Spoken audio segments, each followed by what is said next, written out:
इस फेस के ऊपर जो नॉर्मल स्ट्रेस कंपोनेंट है वो सिग्मा एक्स है। तो इसके अपोजिट साइड पे बैक साइड पे जो फेस है उस पे भी sigma x normal force apply हो रही है जो कि इसके अपोजिट डायरेक्शन में होगी। तो इसी तरह जो टॉप फेस है इसके ऊपर नॉर्मल स्ट्रेस जो है वो फॉर एग्जांपल सिग्मा वाई है। तो जो बॉटम फेस है जो इसके अपोजिट डायरेक्शन में है उसके ऊपर sigma Y opposite direction means downward apply हो रही होगी। तो इस तरह तीन नॉर्मल स्ट्रेस कंपोनेंट्स और तीन शेयर स्ट्रेस कंपोनेंट्स होंगे टोटल। शेयर स्ट्रेस कंपोनेंट्स जो हैं वो हर फेस के ऊपर दो होंगे। फॉर एग्जांपल ये टॉप फेस के ऊपर दो डायरेक्शंस में, जी डायरेक्शन में और एक्स डायरेक्शन में आपको शेयर स्ट्रेस कंपोनेंट जो है वो नज़र आ रहे हैं। इनको हम टा वाई जी और टा वाई एक्स से रिप्रेजेंट करते हैं। इसमें टा जो है वो शेयर स्ट्रेस के लिए यूज़ होता है और वाई सबस्क्रिप्ट जो है वो फेस को रिप्रेजेंट करता है। वाई एक्सिस के नॉर्मल जो फेस है, जो वाई एक्सिस के परपेंडिकुलर डायरेक्शन में फेस है वो वाई फेस है, जो कि आपको जो टॉप फेस नज़र आ रहा है। तो वाई जो फर्स्ट सबस्क्रिप्ट है वो फेस के लिए है और जो सेकंड सबस्क्रिप्ट है वो जो स्ट्रेस की डायरेक्शन है उसके लिए है। जो जी डायरेक्शन में स्ट्रेस है वो टॉ वाई जी हो जाएगी और जो एक्स डायरेक्शन में स्ट्रेस है वो टॉ एक्स वाई हो जाएगी। इसी तरह हर फेस के ऊपर दो शेयर स्ट्रेस कंपोनेंट्स होंगे। इस फेस को अगर आप देखते हैं एक्स फेस को जो एक्स एक्सिस के परपेंडिकुलर डायरेक्शन में है,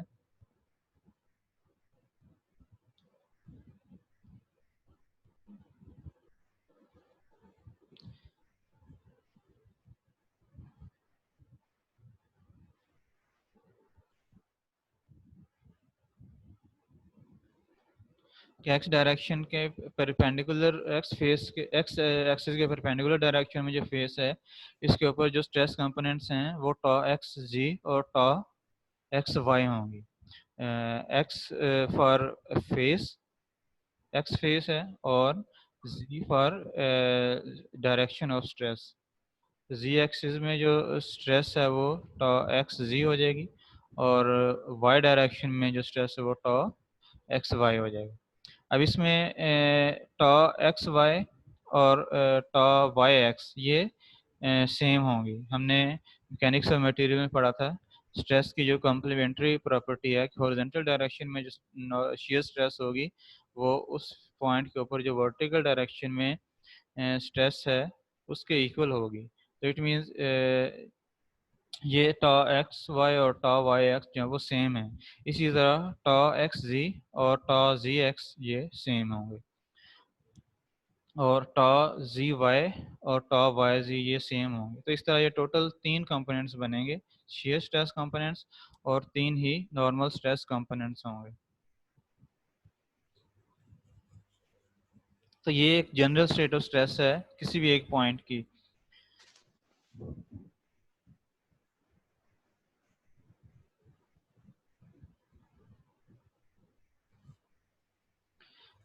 This state of stress, however, is not often encountered in engineering practice. जो जनरल स्टेट ऑफ स्ट्रेस है जो भी हमने स्टडी किया है ये मोस्टली जो वो सिविल इंजीनियरिंग के स्ट्रक्चर्स हैं, ज़रूरी नहीं है कि हर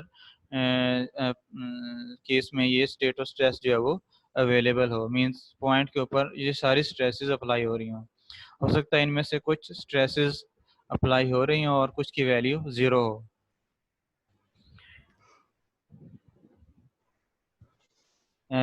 Engineers frequently make approximations or simplifications of the loadings on a body in order that the stress produced in a structural member or mechanical element can be analyzed in a single plane.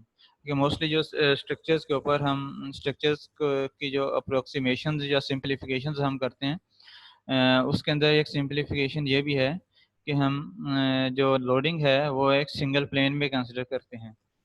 For example beam है तो beam के ऊपर जो loading है वो सिर्फ vertical direction में हम अज्यूम करते हैं। बीम के ऊपर लोडिंग जो होती है सिर्फ वर्टिकल डायरेक्शन में अप्लाई हो रही होती है। तो यहाँ पे जो वर्टिकल प्लेन है जो कि वाई एक्स प्लेन है उस वाई एक्स प्लेन में जो स्ट्रेसेस हैं सिर्फ वो अप्लाई हो।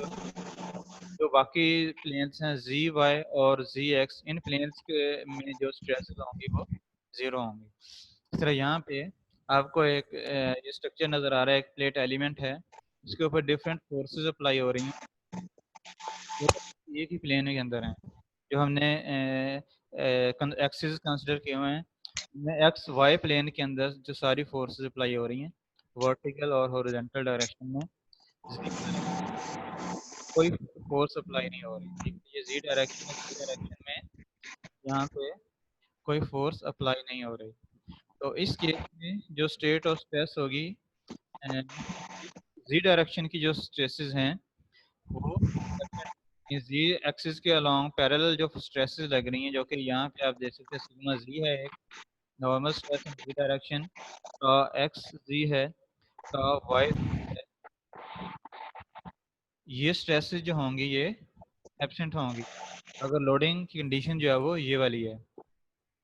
तो अगर इस तरह के स्ट्रक्चर ने किसी पॉइंट के ऊपर स्टेट ऑफ स्ट्रेस को रिप्रेजेंट करना है, तो उसको हम जो है वो इस तरह से रिप्रेजेंट कर सकते हैं। आप देख सकते हैं इसमें जी डायरेक्शन में जितने भी स्ट्रेसेस हैं वो ज़ीरो हैं, क्योंकि जी डायरेक्शन में कोई लोडिंग अप्लाई नहीं हो रही।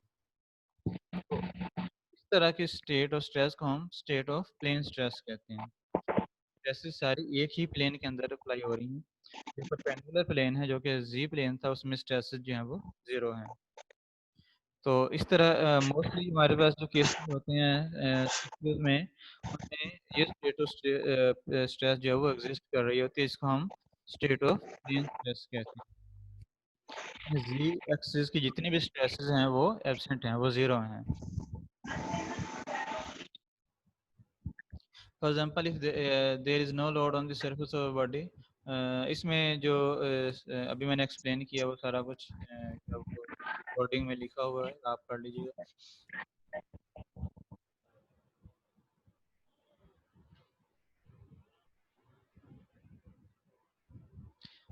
जी कुछ स्टूडेंट्स कह रहे हैं कि आवाज़ नहीं आ रही है, क्या सबको नहीं आवाज़ आ रही या कुछ लोगों को नहीं आ रही? सर मुझे भी नहीं आ रही सर, आ रही है मुझे सर। भी नहीं आ रही। तो ये इशू होगा कोई आपकी तरफ से, क्योंकि बाकी लोगों को आ रही है आवाज़। सर बिल्कुल क्लियर आवाज़ आ रही है सर आपकी सर। ये आपकी सर ये तरफ मीटिंग के बीच में कुछ स्टूडेंट्स का हो जाता मसला, ये लीव करके दोबारा ज्वाइन करेंगे तो इनको आवाज आना शुरू हो जाएगी। चलें, जो स्टूडेंट्स को आवाज़ नहीं आ रही है वो लीव करके दोबारा से ज्वाइन कर लें।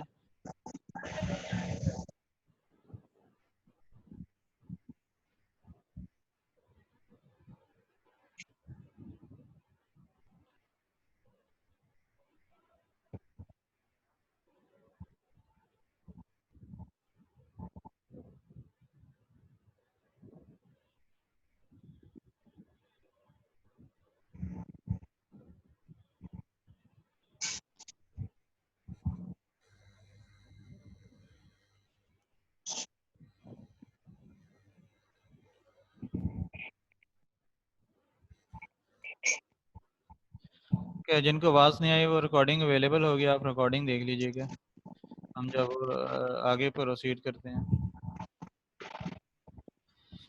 The state of plane stress at the point is uniquely represented by two normal stress components and one shear stress component acting on an element। जो स्टेट ऑफ प्लेन स्ट्रेस है उसको हम दो नॉर्मल स्ट्रेस कंपोनेंट्स और एक shear stress components के साथ जो है वो रिप्रेजेंट कर सकते हैं। तो आपको लेफ्ट साइड में जो फिगर नज़र आ रही है, इसमें स्टेट ऑफ प्लेन किसी एक पॉइंट Q के ऊपर जो स्टेट ऑफ प्लेन स्ट्रेस है वो रिप्रेजेंट की गई है। एक्स और वाई प्लेन के अंदर सारी स्ट्रेसेस लग रही हैं। एक्स डायरेक्शन में नॉर्मल स्ट्रेस सिग्मा एक्स है, उसके अपोजिट फेस के ऊपर जो स्ट्रेस होगी वो सिग्मा एक्स होगी, लेकिन अपोजिट डायरेक्शन में होगी। और वाई फेस के नॉर्मल या वाई एक्सिस के अलोंग जो नॉर्मल स्ट्रेस है वो सिग्मा वाई है। इसी तरह बॉटम फेस पे भी सिग्मा वाई होगी यहाँ पे, और हर फेस के ऊपर एक शेयर स्ट्रेस अप्लाई हो रही है। यहाँ पे ये एक्स वाई है, एक्स फेस, और वाई डायरेक्शन यहाँ पे वाई एक्स है, वाई फेस और एक्स डायरेक्शन। तो ये दोनों सेम होंगे तो हम इसको एक ही नोटेशन से हम रिप्रेजेंट कर सकते हैं एक्स वाई से। जो बेसिकली चीयर स्ट्रेसेस होंगी सारी वो सेम होंगी। तो इसको हम एक ही नोटेशन से रिप्रेजेंट करेंगे एक्स वाई से। जो शियर स्ट्रेस की कॉम्प्लीमेंट्री प्रॉपर्टी हमने पढ़ी थी मैकेनिक्स एंड फिजिक्स में, उसमें हमने स्टडी किया था कि अगर एक हॉरिजॉन्टल डायरेक्शन में शियर स्ट्रेस अप्लाई हो रही है तो उतनी ही वर्टिकल डायरेक्शन में शियर स्ट्रेस अप्लाई हो रही होगी। अब ये शियर स्ट्रेस जो अप्लाई हो रही है इसको काउंटर करने के लिए बॉटम फेस पे एक शियर स्ट्रेस लाजमी है ताकि ये एलिमेंट जो है इक्विलिब्रियम में रहे। तो यहाँ पे ये स्ट्रेस जो है वो प्रेजेंट है। अब इन दो जो शियर स्ट्रेसेस हैं इनकी वजह से रोटेशन होगी, उस रोटेशन को इनकाउंटर करने के लिए ये शियर स्ट्रेस जो कि अपोजिट डायरेक्शन में रोटेशन प्रोड्यूस करें वो ज़रूरी है। तो ये इक्विलिब्रियम के लिए हमने जो है वो स्टडी किया था कि ये अगर एक फेस के ऊपर शियर स्ट्रेस अप्लाई हो रही है तो बाकी फेसेस के ऊपर भी उतनी ही शियर स्ट्रेस अप्लाई होनी चाहिए जो डायरेक्शन यहाँ पे रिप्रेजेंट की गई हैं इन डायरेक्शन में। तो किसी भी पॉइंट क्यू के ऊपर जो स्टेट ऑफ प्लेन स्ट्रेस है उसको आप इस तरह से रिप्रेजेंट कर सकते हैं। और these three components will be different for each specific orientation theta of element at the point। आप जो ये स्ट्रेस कंपोनेंट्स हैं ये सिर्फ किसी एक ओरिएंटेशन के लिए होगी, एक स्पेसिफिक ओरिएंटेशन के लिए होगी। आप अगर ओरिएंटेशन चेंज करते हैं मीन्स इस एलिमेंट को किसी एंगल थीटा से रोटेट करते हैं तो इन कंपोनेंट की वैल्यूज चेंज होना शुरू हो जाएंगी। इस तरह यहाँ पे हमने इसी एलिमेंट को एक काउंटर क्लॉकवाइज थीटा डिग्री से रोटेट किया है। जो एक्सिस हैं एक्स और वाई एक्सिस वो भी रोटेट हो गए हैं। उनकी जो न्यू पोजीशन है वो एक्स प्राइम और वाई प्राइम एक्सिस हैं। और जो स्ट्रेसेस की न्यू ओरिएंटेशन है जो वैल्यूज हैं वो sigma X prime, sigma Y prime और tau X prime Y prime है। जो शेयर स्ट्रेस सॉरी जो नॉर्मल स्ट्रेस कंपोनेंट्स हैं, जो प्लेन स्ट्रेस के कंपोनेंट्स हैं उनकी वैल्यूज चेंज होंगी अगर आप ओरिएंटेशन को चेंज करते हैं। एक्स वाई एक्सिस की ओरिएंटेशन को जो फेस आपने कंसिडर किया हुआ है उसकी ओरिएंटेशन को आप चेंज करते हैं। जिस तरह यहाँ पे जो लेफ्ट साइड पे फिगर नज़र आ रही है, राइट साइड पे फिगर नज़र आ रही है, उसमें ओरिएंटेशन चेंज की गई है तो जो स्ट्रेस कंपोनेंट्स हैं वो भी वैल्यूज भी चेंज होगी।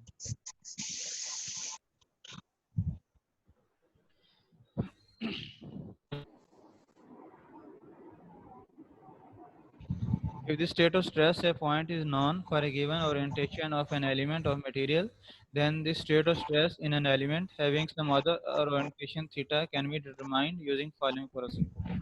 ओके अगर हमें इनमें से कोई एक स्टेट ऑफ स्ट्रेस जो है वो गिवन है, फॉर एग्जांपल ये स्टेट ऑफ प्लेन स्ट्रेस हमें नॉन है, हम किसी और ओरिएंटेशन के ऊपर इस प्लेन ऑफ स्ट्रेस को फाइंड करना चाह रहे हैं, मीन इस स्टेट ऑफ स्ट्रेस को किसी और ओरिएंटेशन में ट्रांसफॉर्म करना चाह रहे हैं तो हम जो है वो वैल्यूज़ ये फाइंड कर सकते हैं। न्यू स्ट्रेस की जो वैल्यूज़ हैं वो हम फाइंड कर सकते हैं। हम एक स्टेट ऑफ स्ट्रेस को किसी दूसरी स्टेट ऑफ स्ट्रेस पे ट्रांसफॉर्म कर सकते हैं। तो जो प्रोसीजर है वो हम देख लेते हैं प्रोसीजर क्या है। उस प्रोसीजर में हम जिस ओरिएंटेशन पे आपने जो स्ट्रेसेस को ट्रांसफॉर्म करना है, स्टेट ऑफ स्ट्रेस को ट्रांसफॉर्म करना है, आप उस ओरिएंटेशन में न्यू एक्सिस कंसिडर करेंगे जो कि एक्स एक्सिस और एक्स प्राइम एक्सिस और वाई प्राइम एक्सिस होंगे। तो यहाँ पे एक्स एक्सिस और वाई एक्सिस हैं जो कि जो ओरिजिनल स्टेट ऑफ स्ट्रेस है उसको रिप्रेजेंट कर रहे हैं। जो हम किसी दूसरी ओरिएंटेशन के लिए स्टेट ऑफ स्ट्रेस फाइंड करना चाह रहे हैं तो उस ओरिएंटेशन में जो एक्स एक्सिस और वाई एक्सिस हैं वो रोटेट होके एक्स प्राइम एक्सिस और वाई प्राइम एक्सिस जो हैं वो हो जाएंगे। तो एक्सिस को आपने थीटा डिग्री से जो भी ओरिएंटेशन है रोटेट कर लेना है। अब जो एक्सिस न्यू एक्सिस आपके पास आएंगे, फॉर एग्जांपल ये वाई प्राइम एक्सिस है और एक्स प्राइम एक्सिस है, इस एक्सिस के अलॉन्ग आपने जो है इन एक्सिस के पैरेलल, दोनों एक्सिस के पैरेलल बारी बारी आपने एलिमेंट को ब्रेक करना है। तो यहाँ पे वाई एक्स प्राइम एक्सिस के पैरेलल हमने इस क्यूबिकल एलिमेंट को जो है वो ब्रेक किया, ठीक है। अब यहाँ पे जिस सरफेस के अलॉन्ग आपने एलिमेंट को ब्रेक किया है, उस सरफेस का जो एरिया होगा वो उसको आपने डेल्टा ए कंसिडर कर लेना है। यहाँ पे जो ये फेस आपको नज़र आ रहा है, जहाँ जिस फेस के अलॉन्ग हमने एलिमेंट को ब्रेक किया है,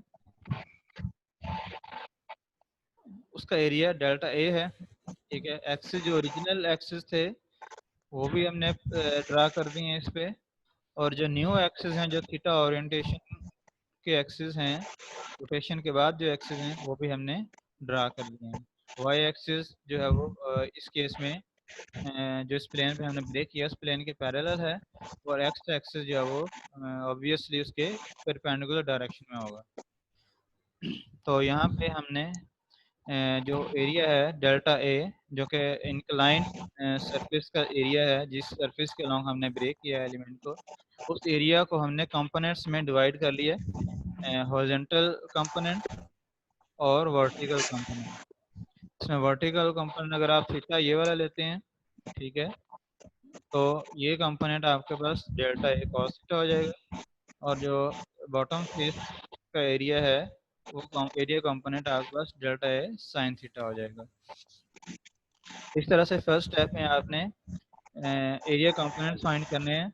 सबसे पहले आप जिस ओरिएंटेशन, जिस एक्सिस के अलोंग आप स्ट्रेसेस फाइंड करना चाह रहे हैं, उस एक्सिस के अलोंग आप जो एलिमेंट है उसको ब्रेक करेंगे। जिस सरफेस के अलोंग ब्रेक करेंगे उस सरफेस के एरिया को डेल्टा ए कंसिडर कर लेंगे, और उस फिर आप वर्टिकल और हॉरिजॉन्टल जो एरियाज हैं, वेज टाइप एलिमेंट आपके पास आ जाएगा, जिसके इंक्लाइंड एरिया सरफेस का एरिया आप ज्यूम करेंगे डेल्टा ए, और उसके कॉरस्पॉन्डिंग आप वर्टिकल और हॉरिजॉन्टल फेसेस के जो एरियाज हैं वो इस तरह से कैलकुलेट कर लेंगे। उसके बाद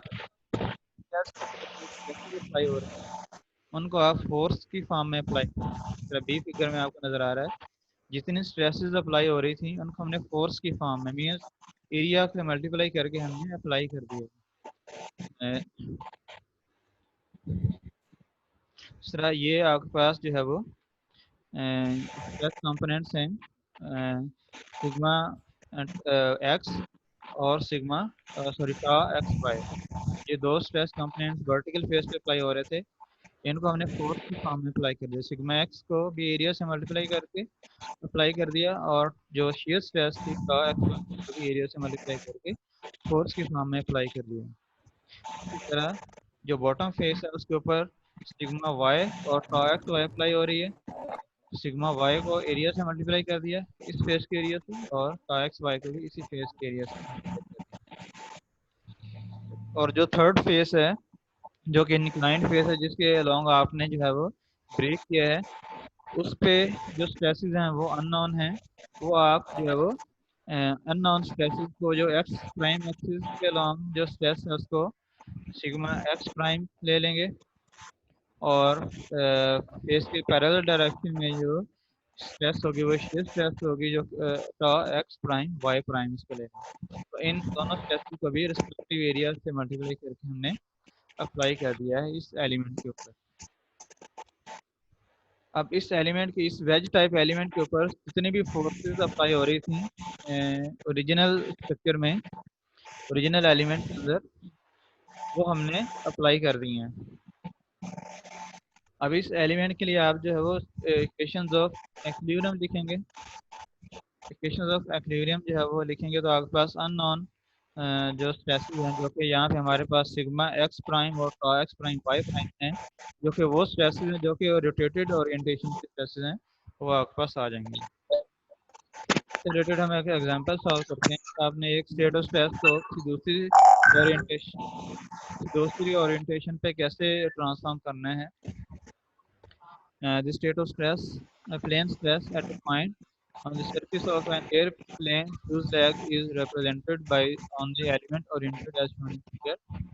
Represent the state of stress at the point on an element that is oriented 30 degree clockwise from the position on.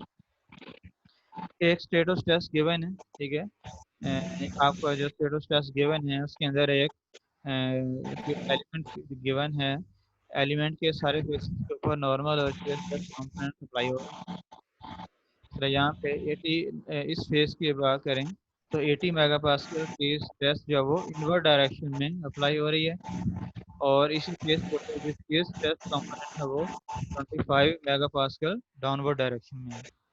और इस फेस की अगर बात करें तो 50 मेगापास्कल नॉर्मल स्ट्रेस कंपोनेंट है अपवर्ड डायरेक्शन में, और 25 मेगापास्कल shear स्ट्रेस कंपोनेंट है नेगेटिव एक्स एक्सिस के अलाउंग, नेगेटिव एक्स डायरेक्शन में।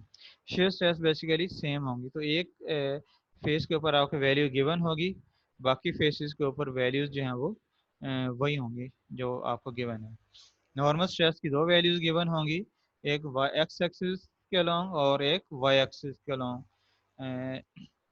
नेगेटिव एक्स डायरेक्शन में भी हो सकती है और पॉजिटिव एक्स डायरेक्शन में भी हो सकती है सिग्मा एक्स की वैल्यू। इसी तरह सिग्मा वाई की वैल्यू भी नेगेटिव वाई डायरेक्शन में भी हो सकती है और पॉजिटिव वाई डायरेक्शन में भी हो सकती है। ओके, हमने इस स्टेट ऑफ स्ट्रेस को ट्रांसफॉर्म करना है कि एक ऐसी स्टेट ऑफ स्ट्रेस पे जो कि 30 डिग्री रोटेटेड है क्लॉकवाइज डायरेक्शन में। मींस अगर इस एलिमेंट को 30 डिग्री क्लॉकवाइज डायरेक्शन में हम रोटेट करें तो हमारे जो पास जो एक्सिस आएंगे, जो फेसेस आएंगे ए और बी फेसेस, उन फेसेस पे आपने इस स्टेट ऑफ स्ट्रेस को ट्रांसफॉर्म करना है। उसके लिए हम प्रोसीजर यूज़ करेंगे जो भी हमने आपको जो एक्सप्लेन किया है। आप जिन फेसेस के ऊपर आपने स्ट्रेसेस फाइंड करनी है, उन फेसेस के ऊपर हम ब्रेक करेंगे एलिमेंट को। फॉर एग्जांपल सबसे पहले ए जो फेस है इसके अलोंग हम एलिमेंट को ब्रेक करेंगे। उसके बाद जो ये नीचे वाला पोर्शन वेज टाइप एलिमेंट आपके पास आएगा ट्रायंगुलर जो आपको नज़र आ रहा है यहाँ पे, इसको कंसिडर करेंगे। इसकी फ्री बॉडी डायग्राम, जो एरिया ब्रेक जिस फेस के अलोंग हमने ब्रेक किया है उस सरफेस का जो एरिया है वो डेल्टा ए एज्यूम कर लेंगे। एंगल 30 डिग्री था, तो ये बॉटम फेस का एरिया डेल्टा ए कॉस 30 हो जाएगा, और जो परपेंडिकुलर फेस है उसका एरिया डेल्टा ए साइन 30 हो जाएगा। उसके बाद इस एलिमेंट के ऊपर जितनी स्ट्रेसेस अप्लाई हो रही हैं वो हम अप्लाई कर देंगे फोर्स की फॉर्म में, इसको एरिया से मल्टीप्लाई करके। जो बॉटम फेस है, हॉरिजॉन्टल फेस है, उसके ऊपर जो स्ट्रेसेस अप्लाई हो रही हैं वो नॉर्मल स्ट्रेस है 50 मेगापास्कल की, और shear स्ट्रेस है 25 मेगापास्कल। तो इन स्ट्रेसेस को एरिया से मल्टीप्लाई कर दें। 50 को हमने delta A cos theta area से मल्टीप्लाई कर दिया, इसी तरह 25 को भी एरिया से मल्टीप्लाई कर दिया। इसी तरह वर्टिकल फेस के ऊपर नॉर्मल स्ट्रेस 380 मेगापास्कल की इनवर्ड डायरेक्शन में, और अगर यहाँ पे इनवर्ड डायरेक्शन में है तो अपोजिट से भी इनवर्ड डायरेक्शन में होगी। यहाँ पे आउटवर्ड डायरेक्शन में है तो अपोजिट फेस पे आउटवर्ड डायरेक्शन में होगी, मीन्स उसके अपोजिट होगी। तो ये 80 मेगापास्कल की इनवर्ड डायरेक्शन में स्ट्रेस थी, इसको एरिया से मल्टीप्लाई कर दिया। इसी तरह shear स्ट्रेस अपवर्ड डायरेक्शन में थी, उसको भी एरिया से मल्टीप्लाई कर दिया। जो न्यू एक्सिस हैं वो एक एक्सिस आपका जिस सरफेस के अलॉन्ग आपने ब्रेक किया उसके पैरेलल होगा, और दूसरा ऑब्वियसली उसके परपेंडिकुलर डायरेक्शन में होगा। और उस फेस के ऊपर जो स्ट्रेसेस हैं जो कि अननोन हैं वो सिग्मा एक्स प्राइम और टा एक्स प्राइम वाई प्राइम है जो कि हमने फाइंड करनी है, उनको हमने रिस्पेक्टिव एरिया से मल्टीप्लाई करके अप्लाई कर दिया। ये आपके पास एंगल जो है वो 60 डिग्री है, क्योंकि ये एंगल जो है वो 30 डिग्री था। ठीक है, तो परपेंडिकुलर लाइन से, इस फेस के परपेंडिकुलर लाइन से हॉरिजॉन्टल एक्सिस का जो एंगल होगा वो 60 डिग्री हो जाएगा। टोटल 90 होता है, तो 90 में से -30 कर देंगे, यह आपके पास 60 आ जाएगा।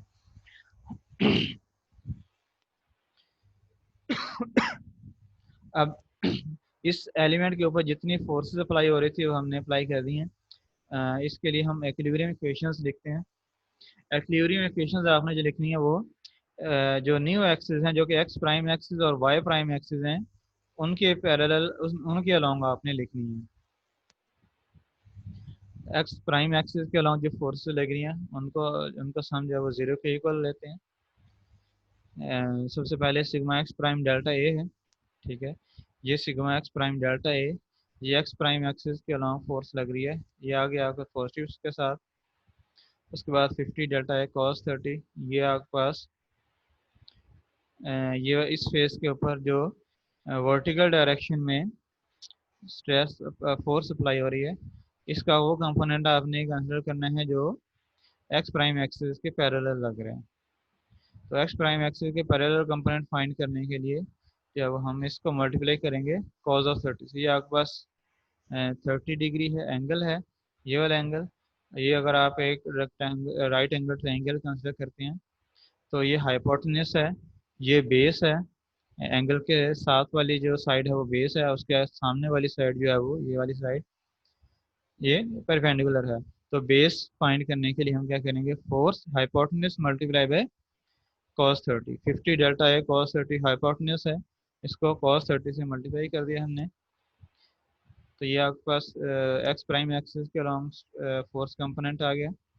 उसके बाद जो 25 डेल्टा ए cos 30 ये फोर्स है, इसका भी हमने वो कंपोनेंट लेना है जो कि एक्स प्राइम एक्सिस के पैरेलल अप्लाई हो रहा है। तो ये आपके पास राइट एंगल ट्रायंगल बनेगी। ये एक्स ये परपेंडिकुलर डायरेक्शन है एक्स प्राइम की, और ये पैरेलल डायरेक्शन है। तो ये आपके पास जो है वो हॉरिजॉन्टल से नीचे वाला जो एंगल है ये 30 डिग्री है। अगर यहाँ पे आप इसको ड्रा करते हैं horizontal direction, horizontal line draw करते हैं, तो उस लाइन से यहाँ तक का एंगल जो होगा वो 30 डिग्री का होगा, क्योंकि ये 30 डिग्री अल्टरनेट एंगल जो है वो इक्वल होते हैं। तो इसका जो कंपोनेंट होगा parallel to X prime axis होगा वो ये वर्टिकल जो ये कंपोनेंट होगा जो कि इस ट्रायंगल राइट एंगल ट्रायंगल का परपेंडिकुलर बन रहा है। तो ये delta A cos 30 multiply by sine 30 हो जाएगा, delta A cos 30 multiply by sine 30।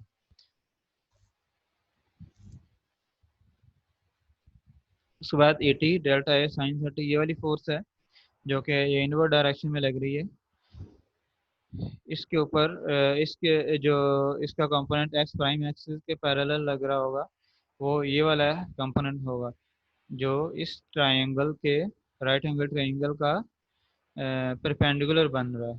ठीक है, ये हाइपोटेन्यूस मल्टीप्लाई बाय साइन 30, ये आपके पास जो है वो एक्स प्राइम एक्सिस के अलॉन्ग कंपोनेंट बन जाएगा, हाइपोटेन्यूस मल्टीप्लाई बाय साइन 30।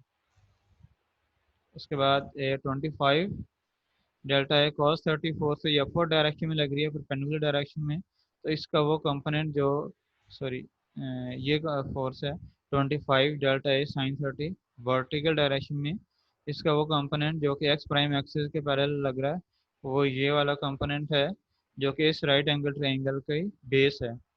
तो इसको कैलकुलेट करने के लिए 25 delta A sine 30 multiply by cos of 30 आ जाएगा। तो ये cos ऑफ 30, ये सारी फोर्सेस का सम आपने ले लिया, इसको जीरो के इक्वल रखेंगे तो यहाँ पे डेल्टा ए जो है वो हर टर्म के अंदर कैंसिल हो जाएगा और अननोन जो है वो सिग्मा एक्स प्राइम रह जाएगा। एक इस क्वेश्चन के अंदर सिग्मा एक्स प्राइम अननोन होगा जो कि आप फाइंड कर लेंगे इस क्वेश्चन को सॉल्व करके। माइनस का मतलब है कि एक्स प्राइम एक्सिस की जो पॉजिटिव डायरेक्शन है उसके अपोजिट डायरेक्शन में अप्लाई हो रही है। जो पॉजिटिव डायरेक्शन है वो ये है, ठीक है, opposite direction means inward direction में अप्लाई हो रही है स्ट्रेस। इसी तरह वाई वाई एक्सिस जो वाई प्राइम एक्सिस है उसके पैरेलल जब आप फोर्स कंपोनेंट्स लेंगे इक्वेशंस ऑफ इक्विलिब्रियम लिखेंगे तो आपके पास टॉ एक्स प्राइम वाई प्राइम की वैल्यू आ जाएगी। बाकी फोर्स कंपोनेंट आपने उसी तरह से लेना इस तरह हमने इस स्टेप के अंदर किए हैं। तो इस तरह से आप जो है वो सिग्मा एक्स प्राइम और tau X prime Y prime की वैल्यू फाइंड कर सकते हैं जो कि इस फेस जो जिस फेस जो वाई जो हमारे पास ए फेस था उसके ऊपर जो स्ट्रेस कंपोनेंट्स हैं वो हमारे पास आ गए। इसी प्रोसीजर से आप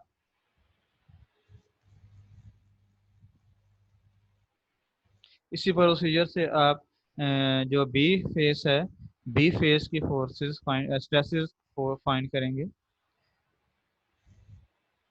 उसके लिए जो एलिमेंट कंसिडर होगा वो ये इस तरह से होगा, बी जो फेस है उसके अलॉन्ग आपने ब्रेक करना है। उसके बाद जो आपको ये वेज टाइप एलिमेंट जो मिलेगा इसकी आपने फ्री बॉडी डायग्राम ड्रा करनी है और उसके लिए इक्वेशंस ऑफ इक्विलिब्रियम लिखनी है। तो यहाँ पे x prime axis sigma X prime और tau x prime y prime की वैल्यूज आप उसी प्रोसीजर से फाइंड करेंगे जिस प्रोसीजर को हमने फॉलो किया है ए प्लेन के लिए। ये आपके पास इक्वेशंस ऑफ एक्विलिब्रियम है, इसमें सिग्मा एक्स प्राइम और tau x prime y prime की वैल्यू आ गई है। इसमें जो नॉर्मल स्ट्रेस y प्राइम के परपेंडिकुलर डायरेक्शन में लग रही है, फॉर एग्जांपल ये जो स्ट्रेस कंपोनेंट है इसको आप सिग्मा वाई प्राइम कह सकते हैं। यहाँ पे हमने दोनों स्ट्रेसेस को सिग्मा एक्स प्राइम जो है वो उससे रिप्रेजेंट किया है। तो एक्चुअली जो हमारी स्टेट ऑफ स्ट्रेस हम रिप्रेजेंट करते हैं इसमें वाई एक्सिस के परपेंडिकुलर डायरेक्शन नॉर्मल डायरेक्शन में जो नॉर्मल स्ट्रेस होती है इसको हम सिग्मा वाई से रिप्रेजेंट करते हैं, और वाई प्राइम एक्सिस के नॉर्मल डायरेक्शन में स्ट्रेस कंपोनेंट होती है वो सिग्मा वाई प्राइम होती है। तो यहाँ पे ये हमने जो सिग्मा एक्स प्राइम ये वाली स्ट्रेस फाइंड की है, ये वाली स्ट्रेस सिग्मा एक्स प्राइम जो कि यहाँ पे हमने फाइंड की है, इसको आप सिग्मा वाई प्राइम कह सकते हैं क्योंकि ये वाई एक्सिस के परपेंडिकुलर नॉर्मल डायरेक्शन में अप्लाई हो रही है। जो एक्स प्राइम एक्सिस के नॉर्मल डायरेक्शन में अप्लाई हो रही है, सॉरी ये एक्स प्राइम एक्सिस के नॉर्मल डायरेक्शन में अप्लाई हो रही है, इसको सिग्मा एक्स प्राइम ही कहेंगे। जो 4.15 मेगा पास्कल आई है ये आपका सिग्मा एक्स प्राइम होगी। जो Y axis Y prime axis के नॉर्मल डायरेक्शन में स्ट्रेस आ रही है वो सिग्मा वाई प्राइम इसको आप कह सकते हैं। ये जो सिग्मा वाई प्राइम जो है वो इसको आप कह सकते हैं, सिग्मा एक्स प्राइम से कर लें, आपकी मर्जी जिस तरह से भी इसको रिप्रेजेंट करना चाहें। तो ये प्रोसीजर है, अगर आपने किसी एक ओरिएंटेशन की जो स्टेट ऑफ स्ट्रेस है उसको किसी और ओरिएंटेशन पे फाइंड करना है, मीन्स किसी और ओरिएंटेशन पे ट्रांसफॉर्म करना है, तो ये प्रोसीजर आप जो है वो यूज़ करेंगे। यहाँ पे हमने जो आपके पास ये स्टेट ऑफ स्ट्रेस थी जो गिवन है उसको आपने रोटेट किया है 30 डिग्री क्लॉकवाइज, और 30 डिग्री क्लॉकवाइज रोटेट करने के बाद जो स्टेट ऑफ स्ट्रेस बनेगी इक्विवेलेंट स्टेट ऑफ स्ट्रेस, तो वो आपने फाइंड की है। उसको आप जो है वो इस तरह से रिप्रेजेंट कर सकते हैं। हम एलिमेंट को रोटेट करेंगे जो ओरिएंटेशन जो रोटेशन गिवन है न्यू ओरिएंटेशन, उस ओरिएंटेशन पे इस एलिमेंट को हमने इस तरह से क्लॉकवाइज डायरेक्शन में रोटेट किया है कि ये ए और बी जो फेसेस हैं उनके साथ ओरिएंटे हो जाए। इसकी जो न्यू ओरिएंटेशन है 30 डिग्री रोटेट करने के बाद वो ये है, और उसके बाद जो डिफरेंट स्ट्रेस कंपोनेंट्स हमने फाइंड किए हैं वो हमने अप्लाई कर दिए हैं। 25 mega pascal sigma X prime थी, माइनस थी तो माइनस डायरेक्शन में इनवर्ट डायरेक्शन में अप्लाई होगी। ये सिग्मा वाई प्राइम थी 4.15 मेगा पास्कल जो कि यहाँ पे आपने फाइंड की थी। इसी तरह शेयर स्ट्रेस जो वो 68.8 या दोनों केसेस में यहाँ पे भी 68.8 है जो सेम रहेगी, शेयर स्ट्रेस की एक ही वैल्यू होगी, चारों फेसेस पे वो सेम रहेगी। तो हमने जो है वो उसको अप्लाई कर दिया जो रिस्पेक्टिव उसकी डायरेक्शन से उसके साथ। ओके, नेक्स्ट जो पोर्शन है इस लेक्चर का उसके लिए हम सेशन दोबारा से स्टार्ट करते हैं। मैं दोबारा से आपको लिंक सेंड कर देता हूँ।